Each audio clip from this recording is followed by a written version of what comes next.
In this video, I'm diving into setting up June in my planners and journals. I'm going to set it up in my everyday carry, in my daily journal by creating a vision board, and in my craft planner by setting my craft goals and intentions. Let's go ahead and dive right in.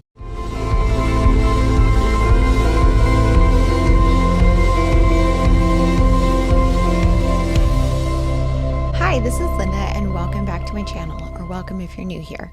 I'm starting with setting up my dashboard for my everyday carry or my regular planner. And so you saw in the intro there, I set up my dashboard for my dailies and I really just create a divider. Now I'm flipping to my monthly trackers and writing down all of the chores and everything that I want to get done in the month. You can see that this planner splits it quarterly. And so this is the final month of the second quarter. So I'm just kind of repeating what I had in the previous quarters for my regular cleaning around my house and then some other larger deep cleaning projects that I want to accomplish in June.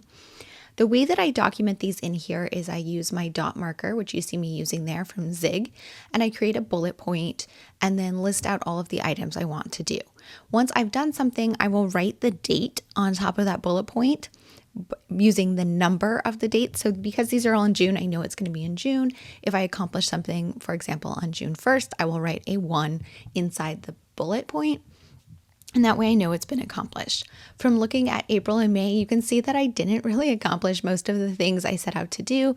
And these were some really busy months. I'm very behind on a lot of my chores, but that's okay.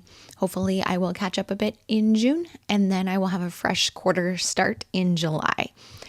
I am switching now to my monthly calendar. I think I forgot to mention here, but this is a B6 common planner from Sterling Ink. And if you want more information on this, I did share about this planner in my 2024 journal and planner lineup. I'm starting to think already about my 2025 lineup, and I'm not sure I'm going to use this one again, but I do highly recommend it if the layout is something you're looking for. It's very similar to the Hobonichi Cousin, except that it doesn't have designated daily pages. Instead, it just has blank pages. So if you like the layout of the Hobonichi Cousin, but don't need a page for every single day, I would highly recommend taking a look at the Common Planner.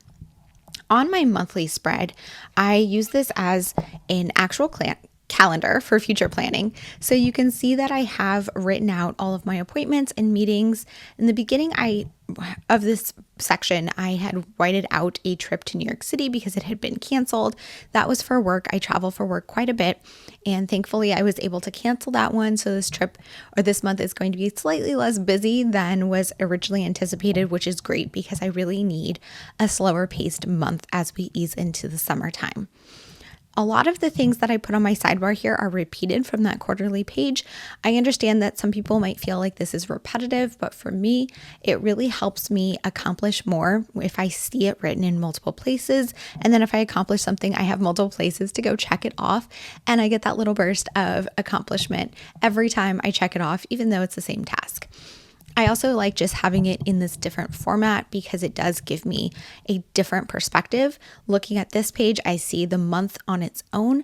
Looking at the quarterly page, I can see the quarter as a whole. So it's good to have the ability to look at just the month on its own, especially if I have a tendency to get overwhelmed, which I do. So sometimes if I'm looking at that quarterly page, there's just too much going on, so I will look at the monthly instead. I split these things into deeper cleaning tasks that I want to get done in June, my routine cleaning, and then at the bottom are all of the other tasks that I need to accomplish. Some of them are deep cleaning tasks that I didn't get to in earlier months. Other ones are just random things that are on my to-do list that aren't cleaning, such as making an eye appointment and a doctor's appointment. I added this washi tape from the Coffee Monster Co. to the blank spaces on the page just to fill it out and fully add some decoration. And now I'm moving on to my Hobonichi Cousin. My Hobonichi Cousin this year is used purely as a daily journal. So I don't need to really do any like setup or future planning because I don't do future planning in here. But what I do in here is document my life on the monthlies, dailies, and weeklies. And I share a monthly flip through of how this comes out every month. So if you're curious to see that, I will link some of those down below for you, and you can always find those all on my channel. I am switching now to the June dashboard because my plan is to create a vision board. I've been doing this every month this year and I'm loving it. Oh, I forgot to add this tab into my daily planner there, so I went back and added that. And now I'm going to work on my vision board. I also had flipped to the monthly of May because I do include an icon every day to represent the day, and I had quite a few places to catch up on. So I'm going to work on that at the same time. I'm flipping through my magazines that came in this month. I get Real Simple and Better Homes and Gardens. So I'm using both of those to cut out some words and images that I want to put in my journal.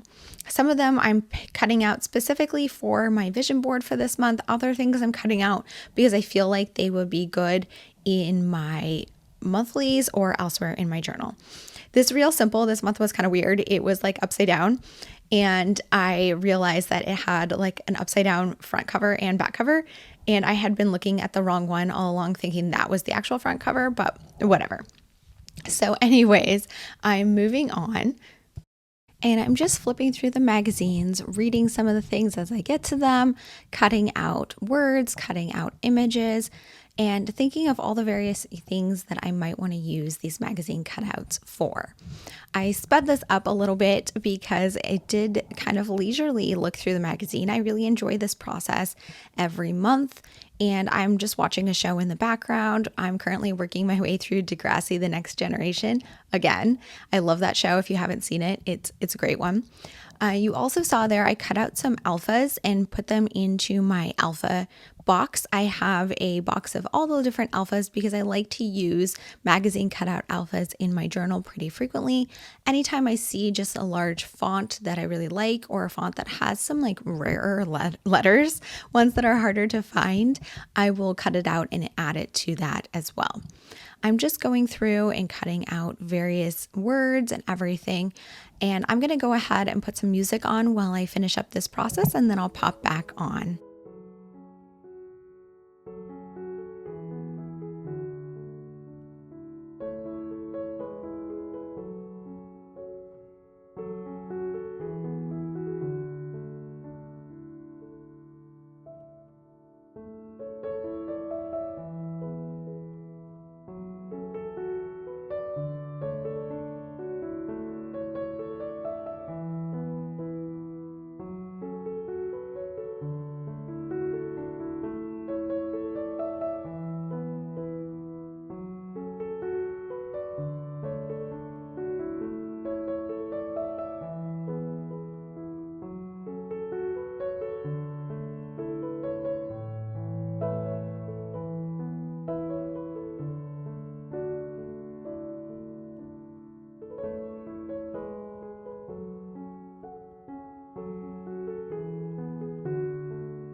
Okay, so after I finished going through the magazines, now I'm going through all of the things that I've cut out and torn out of magazines in the past. I have a stack of full pages that I pulled out of magazines, and I'm just looking for something that will work as a base for my vision board. And I pulled out a couple of ones that I like to the side. As I'm flipping through these, I also had pulled out some like articles that I really liked that I maybe wanted to cut out and put into journals or in my commonplace notebook. So those ones I'm not selecting from, but I just have them all in one stack. And then I decided to use this blue one. And I don't remember where I got this from, but this was in a magazine or in some sort of catalog or something. And so I just cropped it down. It was just a bunch of like blue things. And so I'm going to use that and add that in here first. And you saw I also had a couple things that I had cut out of a previous month that I wanted to pull from. And I have that thing of lemons and of flowers off to the side, so I'm going to consider putting those on here. I pulled over my washi tape from Cocoa Daisy to add just along the strip there. I like to add some washi tape along the edge to make sure that the page doesn't get caught when you're flipping, because otherwise you'll struggle a little bit. I apologize for my head coming into the camera and my arm. I'm just trying to pull out some alphas from here to write the word June. So I decided to put the lemon at the top, and I didn't use the florals because it was just too much. And then I pulled a June over, and I'm just using these alphas. I put some washi tape there, again from the July kits from Cocoa Daisy, just to kind of ground it a little bit. I ended up covering most of the washi with the alphas, but I think it worked out. In months past, I have glued those letters on top of like vellum and cut them out again to create a little border to help them pop out. But I think I wanted to do something different this month. Next, I'm creating a stack of words, and these are just various words and phrases that I cropped out. I have all the ones that I cut out this time around from the magazines that I was just flipping through. But I also have this stack here at the bottom, which I pulled from my organizer, which are ones that I've cut out in the past and not yet used. Some of these don't make sense to put on vision boards because sometimes I cut out things that I might want to include on my actual journal spreads as opposed to on my vision boards. But I have them all in one place for words. So I'm just going through them. I'm cropping some down to include them. I'm putting other ones back and just enjoying the process. So I'm going to go ahead and put some more music on again until I finish up this process, and I will be back with you shortly.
Okay, so I have moved on to the monthly spreads. And like I said earlier in this video, I use the monthly spreads to add just like an image per day that kind of represents the day. So I'm setting up June here. To set it up, I just added some washi tape, which is from the July Cocoa Daisy kits. I absolutely was obsessed with some of the washi rolls that month. This one is one of my favorites. It's got like this really pretty watercolor look to it. I absolutely love it. And then I put the title June on the side. Now I'm working on my May calendar because I have all of these magazine cutouts here, even though it's not really part of setting up June, but it's also working on finishing up May. You can see I don't add to this all the time. I have quite a few weeks here that are undone. I was working on this and I filmed this video on May 30th. So you can see I added something on May 30th there almost immediately, but I have a lot of gaps. I have that sticky note to the side where I made a few notes about what happened each day that I might use as my jumping off point for my image. But it's not necessarily going to be something that's on that list. I do remember a bit more about like what was happening, especially the more recent ones. So I'm using things if anything pops out at me. It's very difficult to find images that are small enough to fit in here from a magazine. A lot of magazines are text-based or really large images. So it's really kind of a creative challenge to do this. I have found that doing this each month is very time consuming. So if you want a quick option for your planner or journal, I would not recommend this process, but this is something that I have thoroughly enjoyed this year and definitely am going to see through to the end of the year. I will revisit it later this year to decide whether or not I want to continue this process into 2025. So you'll have to stay tuned to see that. So for example, I saw this little sandwich one and I cut it out, and then I changed to this other sandwich one because on that day we had BLTs for dinner. Even though that wasn't on my list there, I saw the sandwich icon and it reminded me of the fact that we eat BLTs, so I wanted to use it. Because like I said, it's hard to find things to represent each thing. For some days, I do some text in there to identify more like specific events that occurred that I'm not going to find an icon for, and just to kind of break up the look of the page. I really like how it comes out, having a couple of those across the month. So I wrote in on that Monday there, travel to New York City. You can see I already filled in the Tuesday was a New York City taxi that I had cut out months ago and knew that I was going to go to New York City at some point for work. So I had glued that in as soon as I knew I was going on those days for sure. I'm just working on cropping things down, adhering them in, looking at balancing the size of various icons, and then crossing them off my list.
Okay, so you saw that after going through all the magazine cutouts, I went and pulled over some stickers from my stash, and I pulled from those to fill in some of the other spots. I found that that gives me more options to fill in the days. Otherwise, I would spend forever trying to do it. Then I flipped to June 19th and put in a cutout of the word Juneteenth because that is Juneteenth Juneteenth and wanted to put that in on my daily page so I didn't forget that I had it. And now I'm moving on to my craft planner. So for my craft planner, I set up 2 pages per month. You could see me flipping back to the May ones there. I have one that tracks my projects and one that tracks my products. Now the product tracking I know is a very, very, very type A thing that I do, and I don't know that anyone else does this, but I use it as a means to keep a check on myself. I track all of my incoming products, or not all, but specific products, and my outgoing products to make sure that I am using what I purchase or is sent to me and not just acquiring products. So using my product tracker, I will track all of my incoming stamps and whether or not I have put stamps in my stamp organization system. If you're curious about my stamp organization system, I have a video for that and I will link that for you guys. And then I also track all of my Project Life cards and paper that comes into my stash and goes out, as well as full kits. And I do that with the idea that I can see if I'm actually using what's coming in. First, I'm going to talk though about my projects here. I'll go back to the products in a bit when I'm working on it, but my projects tracker is where I write down all of the projects that I want to accomplish in the month and check them off as I go. This is a way that I track my creating. And these are primarily scrapbook projects that I have in here, not so much the journaling and other projects, but I do make note of those at the bottom of the page because they are very time consuming and they take up a lot of my crafting time. At the top here, I'm putting Project Life and the specific weekly spreads that I intend to accomplish during the month of June. Next, I'm going to put my Linda Loves Creating assignments for the creative teams that I am on and keep track of those because I have quite a few that I need to accomplish in June, and I'm just writing them out here so that I can stay on top of them and make sure that I get them done. Next will be a section for traditional layouts. So if you've watched my planning videos in the past, you have seen that I've written out specific kits and specific layouts that I wanted to create, and I didn't end up checking many of them off. And that was because I like to give myself some variety during the month and the option to pick kind of what projects I want to do. But for me, that ended up being pretty messy and not helpful. So what I decided to do is I'm leaving this section blank for traditional layouts, and I'm just going to put bullet points and write things in as I accomplish them, and instead just track how many projects I'm doing. You also saw there I flipped back to my annual craft planning, and that was because I wanted to see if there were any special projects I wanted to focus on in June.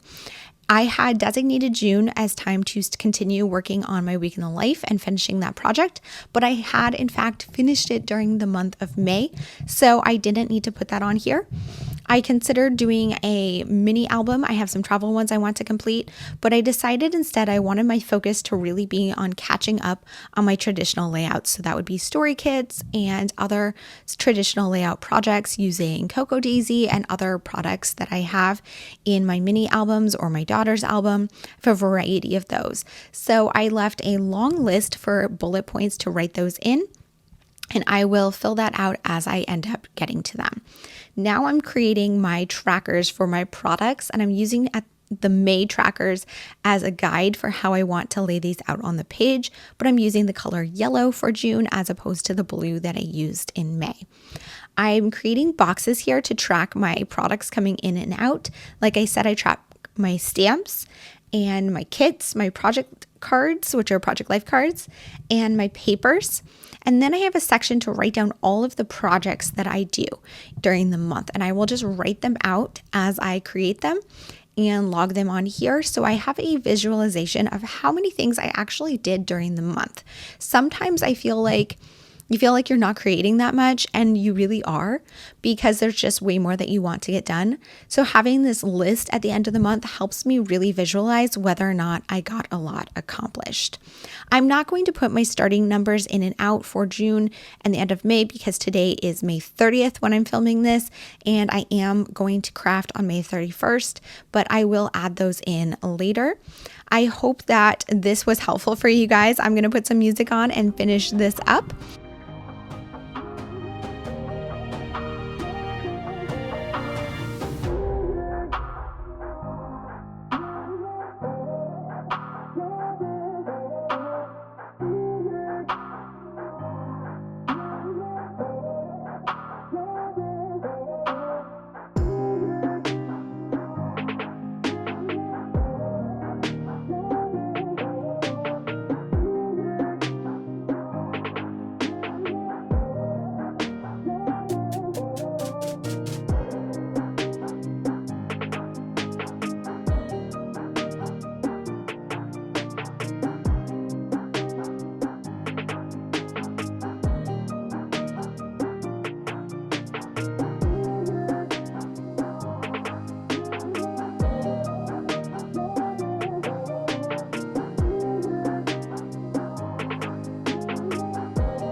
Thank you guys so much for being here. If you have any questions or comments, please leave them down below.